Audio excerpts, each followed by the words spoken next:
మాట్లాడాల్సిందిగా కోరుతున్నా. అందరికీ నమస్కారం. అనకాపల్లి ఉత్సవాన్ని ఈరోజు ప్రారంభించుకున్నాం. గౌరవ ముఖ్యమంత్రి చంద్రబాబు నాయుడు గారి ఆలోచనలకి తగిన విధంగా విశాఖ ఉత్సవాల్ని 24వ తారీఖున ప్రారంభించుకుని విశాఖతో పాటు అనకాపల్లి, అరకులో కూడా ఈ ఉత్సవాలు చేసుకోవాలని చెప్పి పెద్దలందరూ కూడా నిర్ణయించడం, అందులో భాగంగా ఈ రోజున ఇక్కడ ప్రారంభించుకోవడం జరుగుతుంది.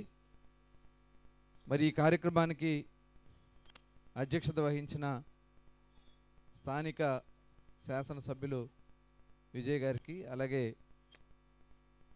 గౌరవనీయులు పెద్దలు ఈనాటి ఈ కార్యక్రమానికి ముఖ్య అతిథిగా విచ్చేసిన స్పీకర్ అయ్యన్న పాత్రుడు గారు, అలాగే పార్లమెంట్ సభ్యులు సీఎం రమేష్ గారు, వివిధ కార్పొరేషన్ నుంచి విచ్చేసినటువంటి చైర్మన్లకి, అలాగే పంచకల్ల రమేష్ బాబు గారు శాసనసభ్యులు ఇప్పుడే వచ్చి వెళ్ళారు.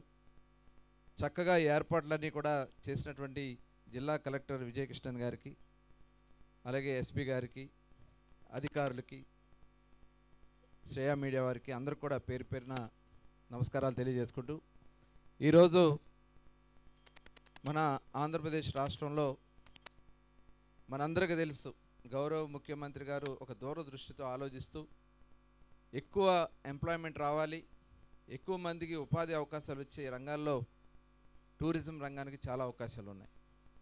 అలాగే మన రాష్ట్రంలో చాలా వనరులు ఉన్నాయి. సముద్ర తీరం దాదాపు 1000 కిలోమీటర్ల సముద్ర తీర ప్రాంతం ఉంది. అనేక రిజర్వాయర్లు ఉన్నాయి. అనేక మరి పురాతనమైనటువంటి కట్టడాలు ఉన్నాయి.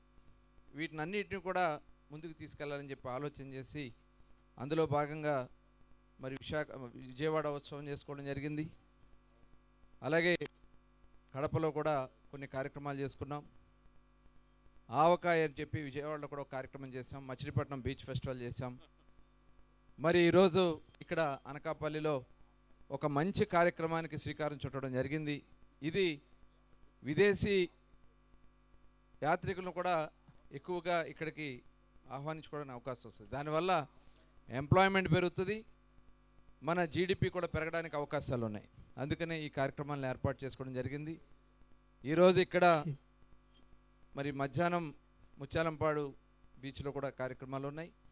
సాయంత్రం అనకాపల్లిలో కూడా చాలా అద్భుతంగా డిజైన్ చేశారు ప్రోగ్రాం. అక్కడ అమ్మవారి ఆలయం యొక్క ఒక కార్నివల్ వాక్ ఒకటి, దాంతోపాటు సాయంత్రం కల్చరల్ ప్రోగ్రామ్స్, ఇవన్నీ కూడా మన సాంప్రదాయాల్ని మరి ఇనుమడింపజేసేదాకా ఈ కార్యక్రమాలు చేయడం జరుగుతుంది.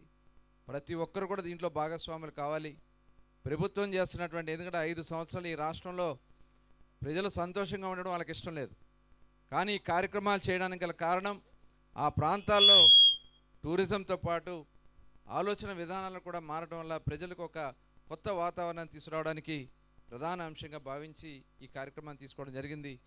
ఈ కార్యక్రమంలో భాగస్వాములైనటువంటి ప్రతి ఒక్కరికి కూడా ఈ సందర్భంగా ప్రత్యేకంగా ధన్యవాదాలు తెలియజేసుకుంటూ సెలవు తీసుకుంటా ఉన్నాను. జై హింద్.